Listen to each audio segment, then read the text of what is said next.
నమస్కారం Shilpa TV news కి స్వాగతం. ముందుగా ముఖ్యాంశాలు. మున్సిపల్ బడ్జెట్ సమావేశం.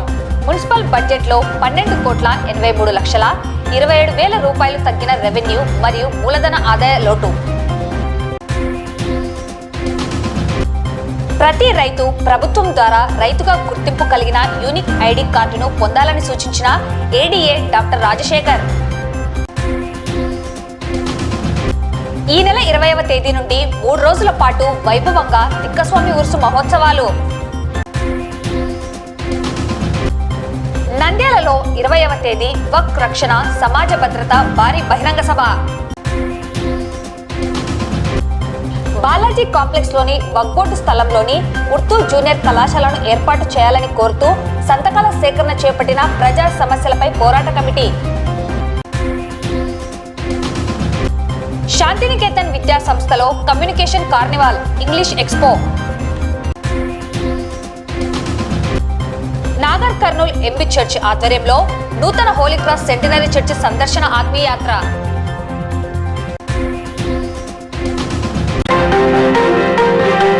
నంద్యాల పురపాలక సంఘం సాధారణ మరియు కేంద్ర రాష్ట్ర ప్రభుత్వాల నుండి వచ్చే నిధులపై రూపొందించిన 2024-25 ఆర్థిక సంవత్సరానికి సవరించబడిన బడ్జెట్ అంచనాలు మరియు 2025-26 ఆర్థిక సంవత్సరపు బడ్జెట్ అంచనాలు కౌన్సిల్ సమావేశంలో మున్సిపల్ చైర్పర్సన్ మాబునిసా అధ్యక్షతన మున్సిపల్ కమిషనర్ నిరంజన్ రెడ్డి ఆధ్వర్యంలో సంబంధిత అధికారులు ప్రవేశపెట్టడం జరిగింది. నేడు ప్రవేశపెట్టిన బడ్జెట్ నిధుల కేటాయింపులను మున్సిపాలిటీ సద్వినియోగం చేసుకుని పట్టణ అభివృద్ధి సాధించాలని మున్సిపల్ చైర్పర్సన్ పేర్కొన్నారు. కౌన్సిల్ సమావేశంలో ప్రవేశపెట్టిన బడ్జెట్ను కౌన్సిల్ ఆమోదం తెలియజేయడం జరిగింది. 2024-25 సంవత్సరంలో ప్రవేశపెట్టిన బడ్జెట్ నందు రెవెన్యూ మరియు మూలధన రసీదుల ద్వారా 85,61,35,000 రూపాయలు వస్తుందని తెలియజేయడం జరిగింది. వచ్చే వనరులను తెలియజేయడం జరిగింది. ఈ సమావేశంలో ప్రవేశపెట్టిన బడ్జెట్ నందు గతం కంటే 10% ఆదాయం రావచ్చని అంచనాలు వేయాల్సింది పోయి దాదాపుగా గతం కంటే 12,83,27,000 రూపాయల లోటు చూపెట్టడం జరిగింది. బడ్జెట్ మూల సూత్రాన్ని పాటించలేదని కోఆప్షన్ సభ్యుడు పడకల్ల సుబ్రహ్మణ్యం తెలియజేశారు. 1,20,00,000 అలాగే టౌన్ ప్లానింగ్ నుండి 3,02,00,000, స్టాంపు డ్యూటీ 10 కోట్లు, కేంద్ర రాష్ట్ర ప్రభుత్వాల నుండి వచ్చే మూలధనంలో 15వ ఆర్థిక సంఘం నిధులు 20 కోట్లు, ఎంపీ లాట్స్ నుండి 40 లక్షలు, అన్నింటి ద్వారా 72,78,08,000 రెవెన్యూ రావడం జరుగుతుందని అంచనా చేశారు. రెవెన్యూ ఖర్చుల్లో భాగంగా ప్రధానంగా అవుట్సోర్సింగ్ జీతాలకు 19,62,00,000, అమృత్ ఈఎంఐ 63,02,00,000, విద్యుత్ ఛార్జీలు 8,03,00,000, ఫ్యూయల్ ఛార్జీలు 1,76,00,000, సీసీ రోడ్లు డ్రైన్లకు 1 కోటి రూపాయలు, ఇతర వాటికి కలిపి 47,75,39,000 కేటాయించడం జరిగింది. అలాగే మూలధనము నిధుల నుండి ఖర్చుల అంచనా ప్రధాన అంశాలకు సంబంధించి సీసీ రోడ్లు 7,50,00,000, సీసీ డ్రైన్లకు 5,50,00,000, సీసీ కల్వర్ట్లకు 1,20,00,000, వాటర్ డిస్ట్రిబ్యూషన్ కు 2,20,00,000, స్ట్రీట్ లైట్స్ కు 2,03,00,000, ఇతర వాటికి కలిపి 23,67,00,000 అంచనా చేశారు. మిగుల బడ్జెట్ 1,36,69,000గా తెలియజేశారు. కోఆప్షన్ సభ్యుడు సలాముల్లా మాట్లాడుతూ నంద్యాల మున్సిపల్ హాస్పిటల్ అభివృద్ధికి నిధుల కేటాయింపులు చేయాలని, సిబ్బందిని ఏర్పాటు చేసి పునర్వైభవం తీసుకురావాలని కోరారు. ప్రత్యేకంగా పట్టణంలో పారిశుద్ధ్య నిర్వహణ, డ్రైన్లు, సిసి రోడ్లు, మౌలిక సదుపాయ కల్పనకు నిధులను మరింత పెంచాలని కోరారు. ఫాగింగ్, కుక్కల, పందులు, దోమల నియంత్రణకు చర్యలు తీసుకోవాలని, పార్కుల నిర్వహణ చేపట్టాలని, కార్మికులకు అందజేసే కాస్మెటిక్స్ నాణ్యత గలివి ఇవ్వాలని మాజీ మున్సిపల్ చైర్పర్సన్ కోరారు. SC, ST, BC, slum area అభివృద్ధి కొరకు సప్లా నుండి నిధులను పొందేందుకు కేటాయింపులు చేపట్టాలని, క్యాపిటల్ రిసిప్ట్స్ ఇన్కమ్ తగ్గిందని తెలిపారు.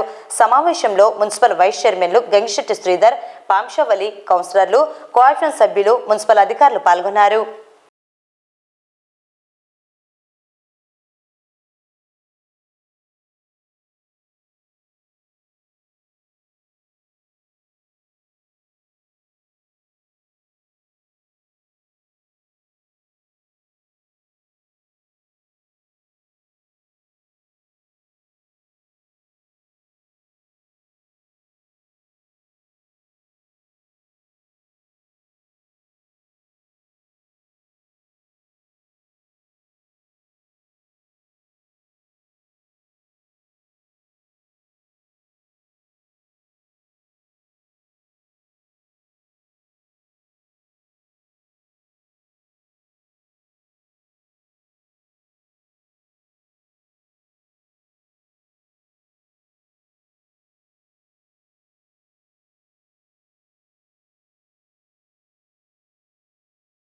సభకు నమస్కారం.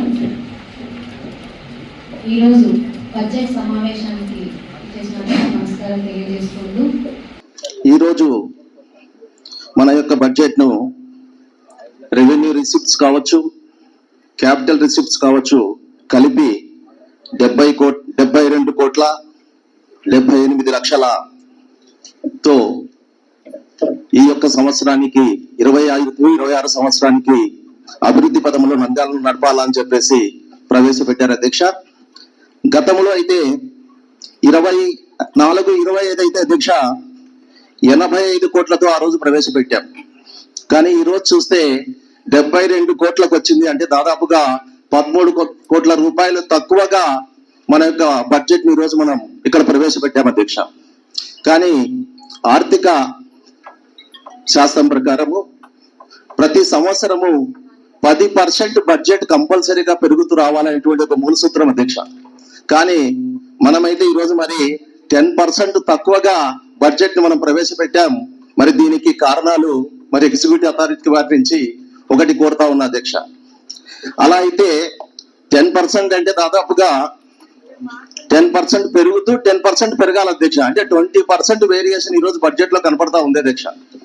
అది ఒకటైతే, రెండవది అధ్యక్ష, మనము రెవెన్యూ రిసిప్ట్స్ ను 12 పద్దుల ద్వారా దాదాపుగా 52 కోట్ల రూపాయలను ఎక్స్పెక్ట్ చేస్తా ఉన్నాం అధ్యక్ష. అదేవిధంగా క్యాపిటల్ రిసిప్ట్స్ అయితే 8 పద్దుల ద్వారా కేంద్ర రాష్ట్ర ప్రభుత్వాల నుంచి వచ్చేటువంటి నిధులు అధ్యక్ష. ఇవి స్పెసిఫిక్ గా కొన్ని కార్యక్రమాలకు మాత్రమే వాడాలని చెప్పేసి కూడా ఒక నిర్దిష్టమైనటువంటి గైడ్ లైన్స్ ఉంటాయి అధ్యక్ష. దీంట్లో 8 రకాల నుంచి వచ్చేటువంటి అయితే మనకు కేవలము 15th ఫైనాన్స్ మాత్రమే ఇక్కడ చూపుతా ఉన్నాం అధ్యక్ష. అది కాకుండా ఎంపీ ల్యాడ్స్ మాత్రమే చూపుతా ఉన్నాం. కానీ గతంలో అయితే SC sub plan, minority, BC sub plan, ST, అదేవిధంగా స్లమ్ ఏరియా డెవలప్మెంట్స్ కు సంబంధించినటువంటి ఫండ్స్ ఒకటి, అదేవిధంగా ఫేజ్ 2ను అమృత్కు మనం డిపిఆర్ పంపించి ఉంటే దాని నుంచి కూడా మనకి ఫండ్స్ వచ్చేటటువంటి ఉండాలి అధ్యక్ష. కానీ అవన్నీ కూడా మనం ఇక్కడ ఏమాత్రం కూడా వాటిని ఎక్స్పెక్ట్ చేయడం లేదు, వాటిని చూపడం కూడా లేదు అధ్యక్ష. ఆ క్రమంలోనే క్యాపిటల్ రిసిప్ట్స్ యొక్క ఇన్కమ్ తగ్గిందని చెప్పేసి నేను భావిస్తా ఉన్నా అధ్యక్ష. అదేవిధంగా మన యొక్క రెవెన్యూ ఎక్స్పెండిచర్ ను మేడం గారు 20 పద్దుల్లో 102 సబ్ పద్దులతో దాదాపుగా 47 కోట్ల రూపాయలను ఎక్స్పెండిచర్ గా చూపుతా ఉన్నారు అధ్యక్ష. ఒక మంచి సూచనలను మాకు గౌరవ సభ్యులు తెలియజేయడం జరిగింది. తప్పకుండా ఇప్పుడు మనము ఫైనాన్షియల్ డిసిప్లిన్ అనేది తప్పనిసరిగా ఏ సంస్థ అయినా కానీ మెయింటైన్ చేయకపోతే ఇబ్బందులు ఎదుర్కొంటామనేది మనందరికీ తెలిసిన విషయమే. ఇక్కడ ఈ సంవత్సరం నుంచి మీ అందరి సహకారంతో మన బడ్జెట్ వాచ్ రిజిస్టర్స్ అనేవి ఇక్కడ మెయింటైన్ చేయడం లేదనేది నేను గమనించిన విషయము. ఈ బడ్జెట్లో ఏదైతే మనం అలొకేషన్స్ ఇచ్చుకున్నామో ఈ అలొకేషన్ల వారిగా బడ్జెట్ వాచ్ రిజిస్టర్స్ అనేవి పెట్టించి ప్రతి కౌన్సిల్ సమావేశంలో కూడా ఈ నెలలో ఏదైతే మనం శాంక్షన్స్ తీసుకున్నామో ఆ శాంక్షన్స్ తీసుకున్న అమౌంట్ను టోటల్ హెడ్ ఆఫ్ అకౌంట్లో ఎంతైతే అలొకేషన్ ఇచ్చుకున్నామో దానిలోంచి తగ్గించి ఎంత బ్యాలెన్స్ ఉందనేది కూడా కౌన్సిల్ దృష్టికి కూడా ప్రతి సమావేశంలో ఆ ఐటమ్ వారిగా తీసుకొని వస్తాం. మన నంద్యాలలో ఒక మున్సిపల్ హాస్పిటల్ ఉంది అధ్యక్ష. అది మీకు తెలుసు, అందరికీ తెలుసు. దాదాపు అంటే 100 సంవత్సరాల పై నుంచి ఉంది. అది మున్సిపాలిటీ మెయింటైన్ చేసుకొస్తుంది. కానీ దురదృష్టం ఏమంటే లాస్ట్ టైం 1 year నుంచి అక్కడ మందులు లేవు, ఈ స్టాఫ్ లేవు. ఇంత ముందు అంటే దాదాపు కనీసం అంటే అధ్యక్ష ఆ హాస్పిటల్లో 11 మంది స్టాఫ్ ఉండేది. ఒక male doctor, female doctor, pharmacist 3, staff nurse, sweeper, attender, ఇట్లాంటి 11 మంది ఉండేది. కనీసం ఇప్పుడు ఇద్దరితోనే జరుగుతున్నది. ఒక ఫార్మసిస్ట్ ఉన్నాడు, ఒక అటెండర్ ఉన్నాడు అధ్యక్ష. దాంట్లో కూడా మందులు కూడా లేవు. నేను మిమ్మల్ని కోరేది ఏమంటే మన బడ్జెట్ చూస్తుంటే మొత్తం మన నంద్యాల ప్రజల నుంచి ట్యాక్స్ ద్వారా కానీ, అది ఎంటర్టైన్మెంట్ ట్యాక్స్ కానీ, లేకపోతే స్టాంప్ డ్యూటీ కానీ 52 కోట్లు వసూలు చేస్తున్నాం. కానీ మనం ఒక చిన్న హాస్పిటల్ మెయింటైన్ చేసుకోకపోతున్నాం. ఇంత ఇప్పుడు డాక్టర్స్ కూడా అక్కడ డైరెక్ట్ మనకి హాస్పిటల్ నుంచే మన గవర్నమెంట్ నుంచే డబ్బులు ఇస్తున్నారు. మనం ఇచ్చేది ఏం లేదు, కనీసం మెయింటెనెన్స్ మందులకి ఇవ్వాలా. లాస్ట్ టైం ఇస్తా ఉన్నారు, 16 లక్షలు కేటాయించారు, దాంట్లో ఏం చేయలేదు అధ్యక్ష. ఇంకొక విషయం అధ్యక్ష, మున్సిపాలిటీలో అది ఏమన్నా మన municipal high school municipal schools మాదిరిగా అది కూడా గవర్నమెంట్ కి మర్చి చేస్తారా, లేకుంటే మన అండర్లోనే ఉందా, అది ఒకటి క్లారిటీ ఇవ్వండి. ఒకవేళ మన అండర్లోనే అంటే దానికి మెయింటైన్ చేస్తారా లేదా? ఇప్పుడు మనం పబ్లిక్ ఏం సర్వీస్ చేస్తున్నాం అధ్యక్ష? లైట్లు వేస్తున్నాం, రోడ్లు వేస్తున్నాం, కాలువలు క్లీన్ చేస్తున్నాం. మెయిన్ సర్వీస్ ఏమంటే హెల్త్, ఎడ్యుకేషన్. ఎడ్యుకేషన్ ఏంటో మన చేతిలో పోయింది, అంతా గవర్నమెంట్ తీసుకున్న స్కూలన్నీ మనం ఏం మెయింటెనెన్స్ చేయడం లేదు. కానీ ఉండేది ఒక హాస్పిటల్ కూడా మనం చేయలేకుండా అధ్యక్ష. దయచేసి దీని గురించి ఆలోచించి ఏదైనా వీలైతే ఈ బడ్జెట్ కేటాయించండి, దానికి ఆలోచించండి అధ్యక్ష. ఓకే, కమిషనర్ గారు, స్టాఫ్ నర్స్ తీసుకోమని కానీ చెప్పి మనము కౌన్సిల్ గాని పాస్ చేయడం జరిగింది. దానికి సంబంధించి ఈ సంవత్సరం గాని, గత సంవత్సరం బడ్జెట్ కేటాయించడం జరిగింది, ఈ సంవత్సరం గాని స్టాఫ్ నర్స్ గాని మనం అమౌంట్ కేటాయించడం జరిగింది. కానీ అక్కడ మనం తీర్మానించిన తర్వాత గానీ స్టాఫ్ నర్స్ ఇంకా ఎందుకు పెట్టలేదు, మా మెడిసిన్స్ గానీ ఎందుకు ఇవ్వట్లేదు, ఇప్పుడు గౌరవ సభ్యులు అడిగినట్టు దానికి సమాధానం ఇవ్వండి. మీరు అబ్జర్వ్ చేసినట్టుగా, గౌరవ సభ్యులు ప్రశ్నించినట్టుగా, ఇక్కడ ఆసుపత్రుల నిర్వహణకు సంబంధించి మనం 2305 హెడ్ కింద 16 లక్షలు 24-25 సంవత్సరానికి మనము దాంట్లో మనం 16 లక్షలు కేటాయించుకోవడం జరిగింది. ఆ సంవత్సరం మరి ఏం ఖర్చు పెట్టలేదు. ఈ సంవత్సరం ఒక 5 లక్షల రూపాయలు అలొకేషన్ చేయడం జరిగింది. అవసరమైతే 5 లక్షలకు కౌన్సిల్ అనుమతితోటి ఇంకా అదనంగా కూడా తీసుకోవడం జరుగుతుంది. మరి మీరు బడ్జెట్ లో అన్నింటికి చాలా బాగా చేశారు, కానీ దోమలకు సంబంధించి 4 lakhs నుండి 5 lakhs కే పెంచారు. బడ్జెట్ అనేది జస్ట్ ఇమాజినేషన్ అనేది మాకు కూడా తెలుసు. కాకపోతే మీరు 4 lakhs నుండి 5 lakhs కాకుండా దోమలకు ఇంకా పెంచింటే బాగుండేది.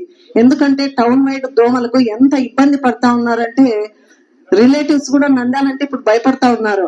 అంటే మెయిన్ శ్రీశైలం కాన్ఫరెన్స్ లో వెలుగోడు రావాలంటే రిలేటివ్స్ భయపడే వాళ్ళు. అలాంటిది ఇప్పుడు నంద్యాల టౌన్ కి వచ్చిందని అనుకుంటున్నాం మేము. మరి దానికి అమౌంట్ పెంచాలని చెప్పేసి మీ ద్వారా నేను కోరుకుంటున్నాను. అలాగే శానిటేషన్ కు సంబంధించి 10 lakhs నుండి 15 lakhs కి పెంచారు, హ్యాపీ. కాకపోతే శానిటేషన్ కు సంబంధించి వర్కర్స్ కు మనము ఇచ్చే కొన్ని ఉన్నాయి, కోకోనట్ ఆయిల్ కావచ్చు, సోప్స్ కావచ్చు, ఇంకా వాళ్ళకి ఇంకా ఇప్పటికి కూడా వాళ్ళకి కొంతమందికి ఇస్తున్నారు, కొంతమందికి ఇవ్వట్లేదు అనేది కంప్లైంట్ మాత్రం యూనిఫామ్ గానీ ఇప్పటికీ ఉంది. కమిషనర్ గారు, దయచేసి మీరు శానిటేషన్ వర్కర్స్ విషయంలో మాత్రము 100% కాదు 200% న్యాయం చేయమని చెప్పేసి నేను కౌన్సిల్ ద్వారా తెలియజేస్తున్నాను. ఎందుకంటే నా విషయంలో వాళ్ళు డాక్టర్ల కన్నా ఎక్కువ అని నేను ఎప్పుడు అనుకుంటుంటాను. ఎందుకంటే మనకు జబ్బు చేస్తే వెళ్తే బాగు చేసే వాళ్ళు డాక్టర్స్ అయితే, మనకు జబ్బులు రాకుండా చూసుకునే వాళ్ళు శానిటేషన్ వర్కర్స్. ప్యాచ్ వర్క్ జరుగుతూ ఉన్నాయి, హ్యాపీని. మరి దానికి సంబంధించి కూడా మేము రెగ్యులర్ గా వెళ్ళి అక్కడ చూస్తూ ఉన్నాము, వర్కర్స్ వస్తున్నారా లేదా, టైం కు చేస్తున్నారా లేదా అని చెప్పేసి. కొంతమంది అంటే కాలనీలో ఉండే వాళ్ళు, మేము ఆ పార్టీకి సంబంధించిన వాళ్ళము, ఈ పార్టీకి సంబంధించిన వాళ్ళము, మీ స్టెప్స్ తీసేయండి, మీరు ముందుకు జరిగారని చెప్పేసి వస్తే టీపీఓ సెక్షన్ వాళ్ళు వచ్చి చెప్పండి. లేకపోతే మేము అఫీషియల్ గా అక్కడ ఉన్నాం కౌన్సిల్ మెంబర్స్, మేమైనా అక్కడ చెప్పాలి. కానీ ఎవరెవరో వచ్చి అక్కడ బ్లాక్ మెయిల్ చేసి బెదిరించి డబ్బులు ఇస్తే ఆ స్టెప్స్ తీసేయకుండా మేము చూసుకుంటాం, ఇలాంటివన్నీ బ్లాక్ మెయిల్ చేస్తా ఉన్నారు. ఎస్పెషల్లీ నా వార్డుకు సంబంధించి అలాంటివి జరగకుండా చూసుకోవాల్సిన బాధ్యత మన కౌన్సిల్ పైన ఉందని చెప్పేసి కూడా నేను తెలియజేస్తున్నాను. మరి చెప్పిన నా పాయింట్స్ అన్ని కూడా టీపీఓ సెక్షన్ కు సంబంధించి, అలాగే ఈ పెన్స్ శానిటేషన్ వర్కర్స్ కు సంబంధించి ముఖ్యంగా మీరు నెక్స్ట్ మంత్ కంతా శానిటేషన్ వర్కర్స్ మాత్రం క్లియర్ చేయాలి. మీరు చాలా వ్యాలిడ్ పాయింట్ లేవనెత్తడం జరిగింది.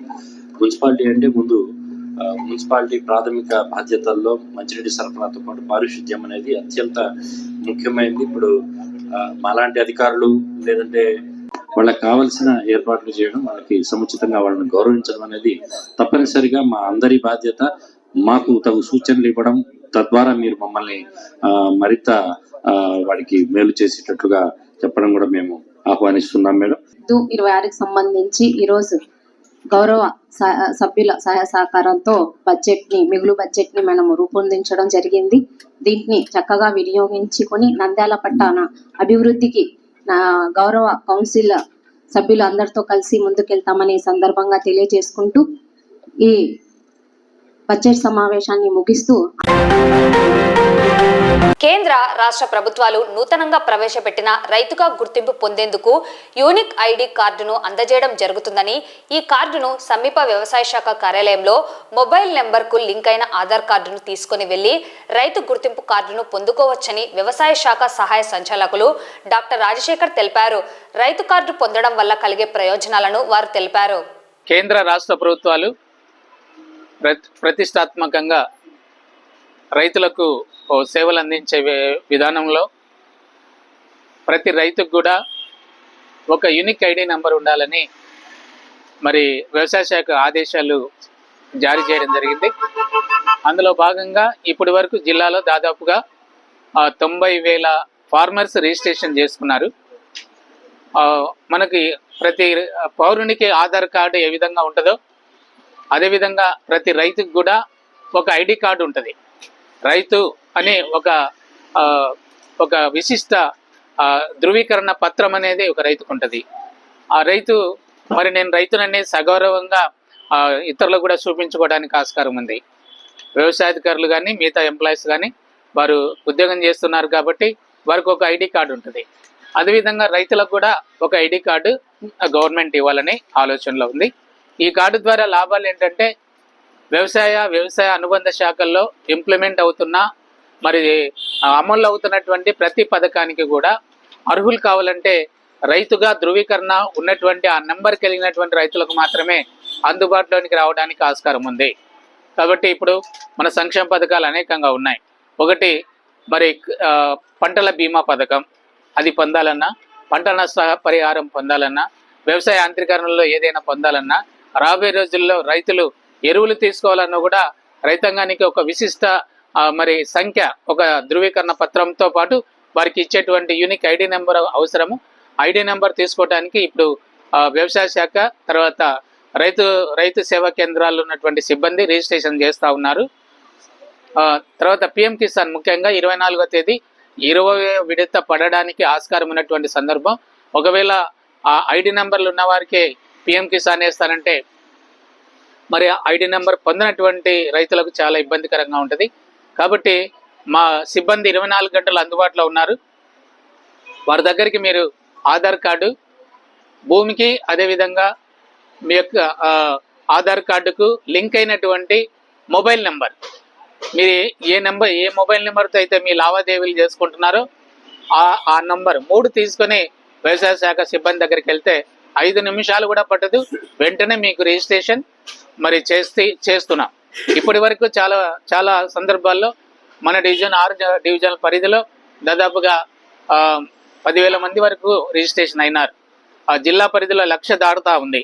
కాబట్టి మిగతా రైతు సోదరులకు కూడా మేము కోరేది ఏంటంటే వ్యవసాయ శాఖ సిబ్బందికి మీరు తీసుకొని వెళితే ఖచ్చితంగా మీకు రిజిస్ట్రేషన్ చేస్తాము. మీకు ఒక సంఖ్య వస్తుంది. ఆ సంఖ్యను బట్టే వ్యవసాయ శాఖ ద్వారా లబ్ధి పొందుతారని తెలియజేస్తున్నాం. ఇది చాలా అవసరమైనటువంటి ప్రక్రియ. ఈ ప్రక్రియను మీరు కూడా త్వరపడి చేసుకోవాలని మరి మీ అందరికి విజ్ఞప్తి చేస్తున్నాను. ఏదైనా మరి డౌట్లు ఉంటే గాన, అనుమానాలు ఉంటే ఏడీఏకి కానీ లేదంటే ఏఓలకు కానీ వ్యవసాయ శాఖ సిబ్బందిని ఎవరిని అడిగినా వీటి విషయమే తగిన సూచనలు, సలహాలు ఇస్తారు. రైతు సోదరులు తప్పక ఈ అవకాశాన్ని సద్వినియోగం చేసుకోవాలని కోరుతున్నాం. నంద్యాల పట్టణం సాయిబాబా నగర్ ప్రాంతంలో వెలిసిన తిక్కస్వామి ఉరుసు మహోత్సవాలు ఈ నెల 20వ తేదీ నుండి 3 రోజులు నిర్వహిస్తున్నట్లు దర్గా కమిటీ సభ్యులు పేర్కొన్నారు. 20వ తేదీ గంధం, 21వ తేదీ ఉరుసు, 22వ తేదీ విచ్చేసిన భక్తాదులకు అన్నదాన కార్యక్రమం, సేవా కార్యక్రమాలు నిర్వహిస్తామని తెలిపారు. ఉరుసు మహోత్సవాలలో భక్తులు పాల్గొని తిక్కస్వామి వారి ఆశీస్సులు పొందుకోవాలని కోరారు.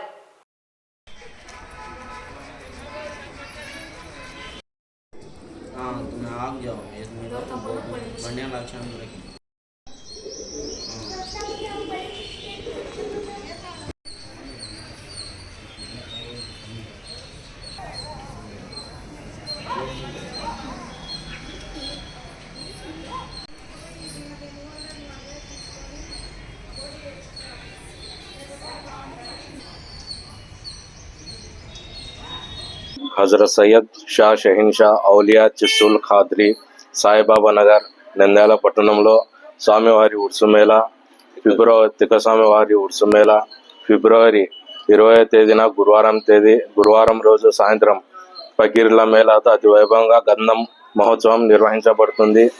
ఫిబ్రవరి 21 స్వామివారి ఉరుసు జరుగును. ఫిబ్రవరి 22, 23, 24 జాగ్రత్తలు జరపబడతాయి. ఫిబ్రవరి 21, 22వ తేదీ రాత్రి 10 గంటలకు ఫిబ్రవరి 21వ తేదీ రాత్రి 10 గంటలకు కవాలిగానం జరుగుతుంది. ఫిబ్రవరి 22వ తేదీ రాత్రి 10 గంటలకు పౌరాణిక నాటకం జరుగును.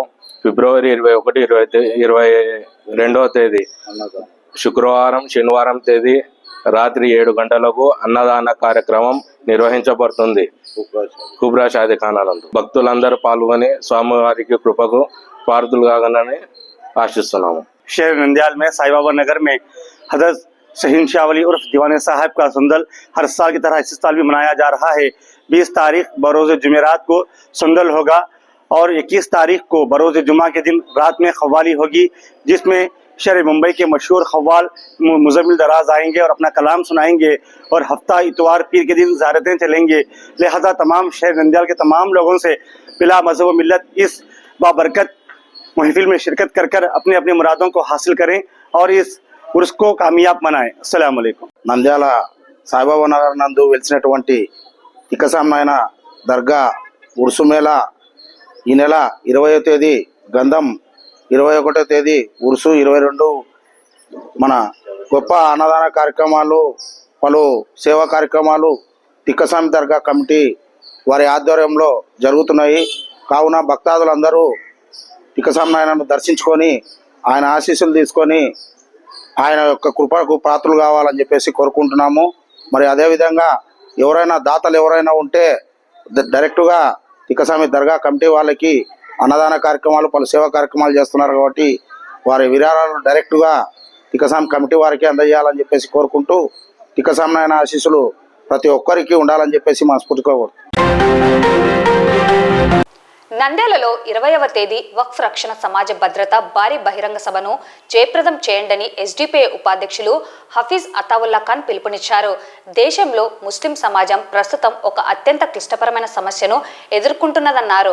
ప్రస్తుత కేంద్రంలో ఉన్న ఎన్డీఏ ప్రభుత్వం వక్ఫ్ సవరణ బిల్లు 2024 ద్వారా వక్ఫ్ ఆస్తులను స్వాధీనం చేసుకోవడానికి అన్ని విధాలుగా ప్రయత్నిస్తున్నదని ఆంధ్రప్రదేశ్ ఎస్డిపిఐ ఉపాధ్యక్షులు అతావుల్లా ఖాన్, రాష్ట్ర ప్రధాన కార్యదర్శి అన్వర్ బాషా పేర్కొన్నారు. ఎస్డిపిఐ నాయకులు మాట్లాడుతూ వక్ఫ్ బిల్లుపై జేపీసీ నివేదికను ఈ శీతాకాల పార్లమెంటు సమావేశంలో ప్రవేశపెడుతుందని, దానిని చట్టంగా అమలు చేయడానికి ఎన్డీఏ ప్రభుత్వం పూర్తిగా ప్రయత్నిస్తున్నదని తెలిపారు. వక్ఫ్ ఆస్తుల వినియోగదారులైన ముస్లింలను తొలగించి ఇతరులను చేర్చి మరియు ముస్లింల సంక్షేమం శ్రేయస్సును అంతం చేయడానికి కృషి చేస్తున్న ఈ కుట్రల నుండి రక్షించుకోవడం హక్కు మరియు బాధ్యత అన్నారు. ఈ వక్ఫ్ సవరణ బిల్లులోని కొన్ని ప్రమాదకరమైన నిబంధనలు వినియోగదారులచే వక్ఫ్ ఆస్తుల నమోదు, వక్ఫ్ బోర్డుల్లో ముస్లిమేతరులను చేర్చడం, వక్ఫ్ ట్రిబ్యునల్ రద్దు చేయడం, వక్ఫ్ సంబంధిత న్యాయ వ్యవస్థను జిల్లా కలెక్టర్కు అప్పజెప్పడం, వక్ఫ్ సంబంధిత శాఖలలో మహిళలను చేర్చడం లాంటి చట్టాలను ఈ బిల్లు ద్వారా ఎన్డీఏ ప్రభుత్వం పూర్తిగా ప్రయత్నిస్తున్నదని, ఇలాంటి నిబంధనలు వక్ఫ్ ఆస్తుల భద్రతకు తీవ్రమైన ముప్పును కలిగిస్తాయి. ముస్లిం సమాజం ఏకమై ఈ ఫాసిస్టు విధానాలపై పోరాడాలని పిలుపునిచ్చారు. ఈ కార్యక్రమంలో ఎస్డిపిఐ రాష్ట్ర ఉపాధ్యక్షులు చాంద్ బాషా, రాష్ట్ర ప్రధాన కార్యదర్శి మొహమ్మద్ గనీ, రాష్ట్ర కార్యదర్శి మొహమ్మద్ తౌహీర్ పాల్గొన్నారు. సోదరులారా, ప్రజలారా, ఈ సమావేశం ఏదైతే ప్రెస్ కాన్ఫరెన్స్ నిర్వహిస్తున్నామో దీనికి ముఖ్య ఉద్దేశం మనకందరికీ తెలిసిన విషయమే. దేశంలో ఎప్పటి నుండి బీజేపీ వచ్చిందో మన దేశ పరిస్థితుల్లో అనేక వర్గాలకు నల్ల చట్టాలను రూపొందించడానికి అనేక రకాలుగా ప్రయత్నిస్తున్న అందరికీ తెలిసిన విషయమే. ఇందులో భాగంగా ఇప్పుడు ప్రజెంట్ ఏదైతే వక్ఫ్ చట్టాన్ని సవరణ చేసి వక్ఫ్ బిల్లుగా మార్చడానికి ప్రయత్నిస్తున్నారో ఈ చట్టానికి ఖచ్చితంగా మేము పూర్తిగా వ్యతిరేకిస్తున్నాం. ఎందుకంటే వక్ఫ్ ప్రాపర్టీ అనేది పూర్తిగా ఒక వర్గానికి, ఒక ముస్లింలకు చెందిన ప్రాపర్టీ. అది దీనికి నల్ల చట్టంగా మార్చి ప్రజలపై రుద్దడానికి ప్రయత్నిస్తున్న బీజేపీని ఖచ్చితంగా ఈ మేము వ్యతిరేకిస్తున్నాం. అలాగే ఈరోజు దేశంలో నడుస్తున్న ప్రతి ఒక్క దళితులకు కానివ్వండి, ఎస్సీ ఎస్టీలకు కానీ ప్రతి ఒక్క వర్గానికి కూడా ఇలాంటి చట్టాన్ని రూపొందిస్తున్నారు. ప్రజలు గమనిస్తున్నారు. ఎందుకంటే ముఖ్యంగా నేను సెక్యులర్ వాదులు అన్నాను. సెక్యులర్ అంటే మన దేశాన్ని ఔన్నత్యాన్ని పెంచే దేశం ఏదంటే మన ప్రపంచంలోకెల్లా మన భారతదేశం. ఈ భారతదేశం ఔన్నత్యాన్ని మన సెక్యులర్ వాదులుగా గుర్తిస్తారు. అలాంటి సెక్యులర్లో సెక్యులర్ దేశంలో ఇలాంటి మతతత్వ ఆలోచన, ఫ్యాసిస్టు ఆలోచన గల బీజేపీని మేము ఈ నల్ల చట్టాలని వ్యతిరేకిస్తున్నాం. లేకపోతే ప్రతి ఒక్క వర్గానికి వీళ్ళ వలన పెను ప్రమాదం ముప్పి ఉంది. ఇప్పుడు social democratic party of India దేశవ్యాప్తంగా ఈ కాన్సెప్ట్ తో ఏదైతే వక్ఫ్ రక్షణ సమాజ భద్రత అనే ముద్దాతో తీసుకొని ఈ కాన్సెప్ట్ తో దేశవ్యాప్తంగా అనేక కార్యక్రమాలు నిర్వహిస్తున్నాం. ఏదైతే లోక్సభలో ఫిబ్రవరి 13వ తేదీన వక్ఫ్ బిల్లుని ప్రవేశపెట్టారో టేబుల్ పైన, దీనికి ప్రతి ఒక్క సెక్యులర్ రాజకీయ నాయకుడు, ప్రతి ఒక్క ఎంపీ గారు దీన్ని ఖచ్చితంగా తిరస్కరించాలి.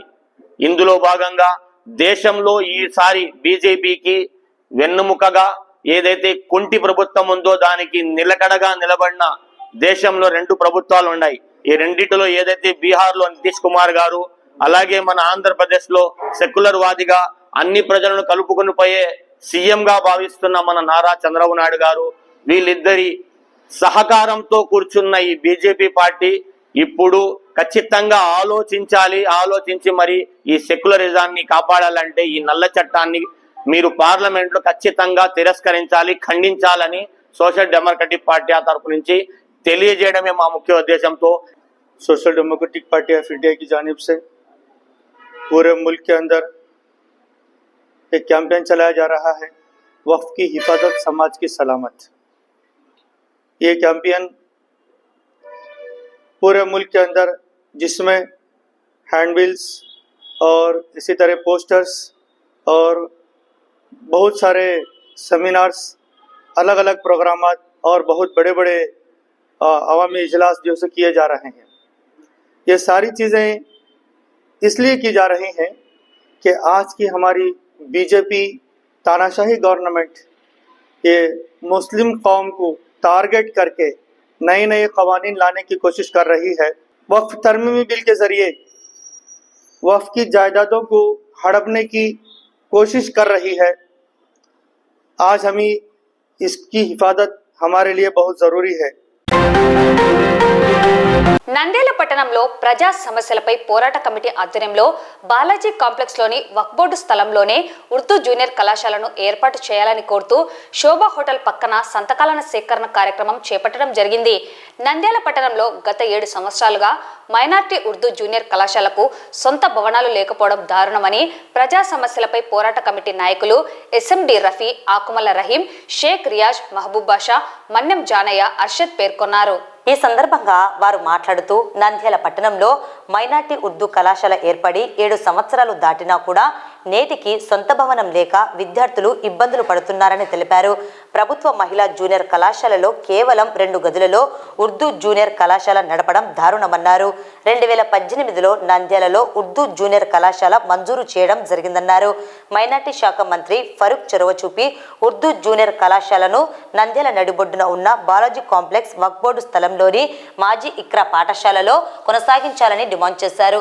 సొంత భవనం లేక 2 గదులలో ఇబ్బందులు ఎదుర్కొంటున్నటువంటి మైనార్టీ విద్యార్థులకు శాశ్వత భవనంగా ఈ భవనాన్ని రాష్ట్ర ప్రభుత్వం కృషి చేయాలని డిమాండ్ చేశారు. ఈ సంతకాల సేకరణ అయిన తరువాత సంతకాల సేకరణ కాపీలను సీఎం, ముఖ్యమంత్రికి మరియు ఉప ముఖ్యమంత్రి పవన్ కళ్యాణ్, విద్యాశాఖ మంత్రి నారా లోకేష్, మైనార్టీ శాఖ మంత్రి, న్యాయశాఖ మంత్రికి ఇవ్వడం జరుగుతుందని తెలిపారు. ఈరోజు ప్రజా సమస్యల పోరాట కమిటీ ఆధ్వర్యంలో నంద్యాల పట్టణంలో ఉర్దూ జూనియర్ కళాశాల నడిబొడ్డులో ఉన్న Balayya complex old Iqra old 2 ఎకరాలు వక్ఫ్ బోర్డు స్థలం ఉంది. బిల్డింగ్ ఇన్స్ట్రక్చర్ రెడీ ఉంది. 2025-26 సంవత్సరంలో ప్రారంభించాలని కోరుతూ ప్రజా సమస్యల పోరాట కమిటీ ఆధ్వర్యంలో ఈరోజు కులాల మతాల అతీతంగా ఒక కమిటీ ఏర్పాటు చేరింది. ఆ కమిటీ ఆధ్వర్యంలో ఈరోజు సిటిగల్ ఆఫీస్ కింద సంతకాల సేకరణ కార్యక్రమం చేపట్టడం జరుగుతున్నది. ఏదైతే 2018 సంవత్సరంలో నంద్యాలలో ఉర్దూ జూనియర్ కళాశాల శాంక్షన్ అయింది, ఆనాటి నుండి నేటి వరకు ఒక పక్క వైఎస్ఆర్ ఊరు బయట బిల్డింగులు కడుతున్నారంటారు, కానీ నిధులు లేవని చెప్పి బిల్డింగ్ ఆపడం జరిగింది. ఈరోజు రాష్ట్రంలో, దేశంలో మహిళలు ఎక్కడ తిరగాలనే రక్షణ కరువైంది. మహిళలకు స్వేచ్ఛ లేదు రాష్ట్రంలో. దానికోసం ఆలోచనతో ఈరోజు మైనార్టీ ముస్లిం మహిళలు చదువుకోవాలంటే చాలా ఇబ్బందులు ఉన్నారు. ఒక పక్క రాష్ట్ర ప్రభుత్వం విద్యార్థులకు మొత్తం పెద్ద పీటేస్ అని చెప్తున్నారు. మా డిమాండ్ అంటే నంద్యాల జిల్లా ప్రాంతాల్లో ముస్లిం మైనార్టీ విద్యార్థులు ఎక్కువ శాతం ఉన్నారు. చదువుకునే శాతం ఎక్కువ ఉంది కాబట్టి మా విద్యార్థి సంఘాలు మా ప్రజా సంఘాల ఆధ్వర్యంలో ఒక్బోర్డు స్థలమైనటువంటి ఇక్రా స్కూల్లో ఉర్దూ జూనియర్ కళాశాల, డిగ్రీ కళాశాల, అలాగే మైనార్టీ హాస్టల్ ఏర్పాటు చేసేంత వరకు ఈ పోరాటాలు కొనసాగిస్తాం. భవిష్యత్తులో మినిస్టర్ న్యాయశాఖ గారి మినిస్టర్తో కలుస్తాం, అలాగే విద్యాశాఖ మినిస్టర్ గారితో కలుస్తాం. వీలైతే సీఎం గారితో ఉప ముఖ్యమంత్రిగా కలిసడానికి కూడా మేము సిద్ధంగా ఉన్నామని చెప్పి తెలియజేస్తున్నాం. ఈరోజు నంద్యాల పట్టణంలోని ఉర్దూ జూనియర్ కళాశాలకు సంబంధించి శాశ్వత భవనాలలో కళాశాలను నడపాలనే ఉద్దేశంతోనే ఈరోజు ప్రజా సంఘాల ఆధ్వర్యంలో ఏర్పడిన ప్రజా సమస్యలపై పోరాట కమిటీ ఆధ్వర్యంలో మొట్టమొదటి కార్యక్రమాన్ని ఉర్దూ జూనియర్ కళాశాలకు పర్మనెంట్ బిల్డింగ్గా ఉన్నటువంటి బాలాజీ కాంప్లెక్స్లో ఉన్నటువంటి ఒక్బోర్డు స్థలంలో ఆ యొక్క కళాశాలను నడపాలనే ఉద్దేశంతోనే ఈరోజు సంతకాల సేకరణ అనే కార్యక్రమాన్ని చేపట్టడం జరిగింది. హిందూ, ముస్లిం, క్రిస్టియన్ ఐక్య కార్యాచరణ ఆధ్వర్యంలో ఏర్పాటుపడినటువంటి మరి ప్రజా సమస్యలపై పోరాట కమిటీ నంద్యాల జిల్లా కేంద్రంలో ఈరోజు మైనార్టీ ముస్లింల యొక్క వక్ఫ్ బోర్డు ఆస్తుల విషయంలో మరి ఉర్దూ కాలేజీ విషయంలో ఏర్పాటు చేయడానికి మరి ప్రభుత్వ దృష్టికి తీసుకురావడానికి ఈ కార్యక్రమాన్ని చేపట్టడం జరిగింది. నంద్యాల సంజీవనగర్లోని శాంతినికేతన్ విద్యా సంస్థలో కమ్యూనికేషన్ కార్నివాల్ అనే కార్యక్రమంలో భాగంగా English expo school director Ramya Reddy, correspondent Sudhakar ఆధ్వర్యంలో దాదాపుగా 100 ప్రాజెక్టులను విద్యార్థులు రూపొందించడం జరిగింది. వాటిని ప్రదర్శించడం జరిగింది. ఈ కార్యక్రమం ద్వారా విద్యార్థులలో ఆంగ్ల భాషపై అభివృద్ధి, ఆసక్తి పెంపొందించడం జరుగుతుందని కరెస్పాండెంట్ సుధాకర్ తెలిపారు.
నికేతన్ స్కూల్ సంజీవ్ నగర్ నందు ఈరోజు కమ్యూనికేటివ్ కార్నివాల్ పేరు మీద ఈరోజు ఒక ఇంగ్లీష్ ఎక్స్పో నిర్వహించడం జరుగుతుంది. ఈ ఎక్స్పోలో different participants different kinds of ఎక్స్పోస్ని ప్రాజెక్ట్స్ని ప్రజెంట్ చేయడం జరిగింది. సో ఇంత చక్కగా ఈ కార్యక్రమాన్ని ఆర్గనైజ్ చేస్తున్నటువంటి రమ్య మేడంకి మరియు వాళ్ళ టీంకి మనస్ఫూర్తిగా అభినందనలు తెలియజేస్తున్నాను. అలానే in the process of making this expo peer group తేనేమి టీచర్స్ ఇంటరాక్షన్స్ ద్వారా కానీ so in preparing the project చాలా విషయాలు విద్యార్థులు నేర్చుకుంటారు. ముఖ్యంగా ఇంగ్లీష్ లాంగ్వేజ్ శాంతినికేతన్ గ్రూప్స్లో ఎప్పుడూ ఇంగ్లీష్ లాంగ్వేజ్కి హైయెస్ట్ ప్రయారిటీ ఉంటుంది.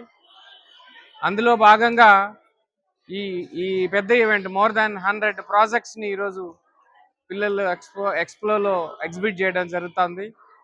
ఈ ఎక్స్పో ఒక లెర్నింగ్ వెన్యూగా మారాలని చెప్పేసి సో ఈ ఎక్స్పో ద్వారా పిల్లల్లో లాంగ్వేజ్ పట్ల ఇంట్రెస్ట్ డెవలప్ కావాలని చెప్పేసి పిల్లలు ఇంగ్లీష్ పట్ల అట్రాక్ట్ అయ్యి ఇంగ్లీష్ కమ్యూనికేటివ్ స్కిల్స్ హెల్ప్ అయ్యేలా ఈ కార్యక్రమం ఉపయోగపడాలని చెప్పేసి కోరుకుంటూ సెలవు తీసుకుంటాను. Thank you.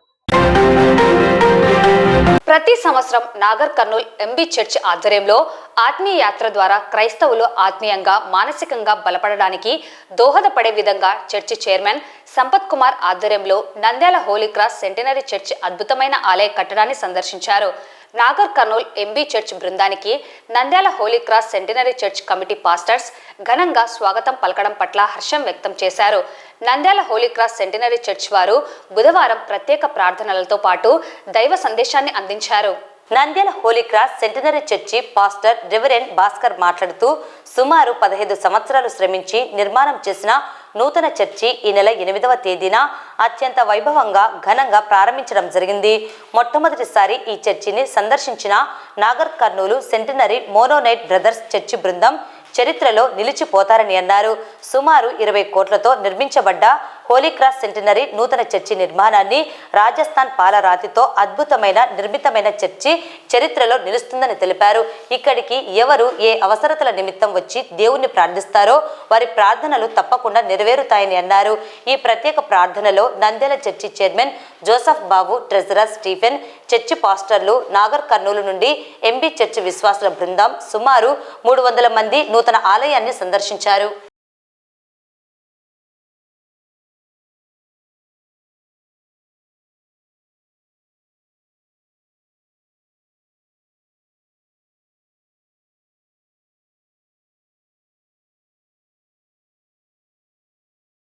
Holi cross Centenary church నిర్మాణము ఫిబ్రవరి నెల 8వ తేదీన జరిగినది.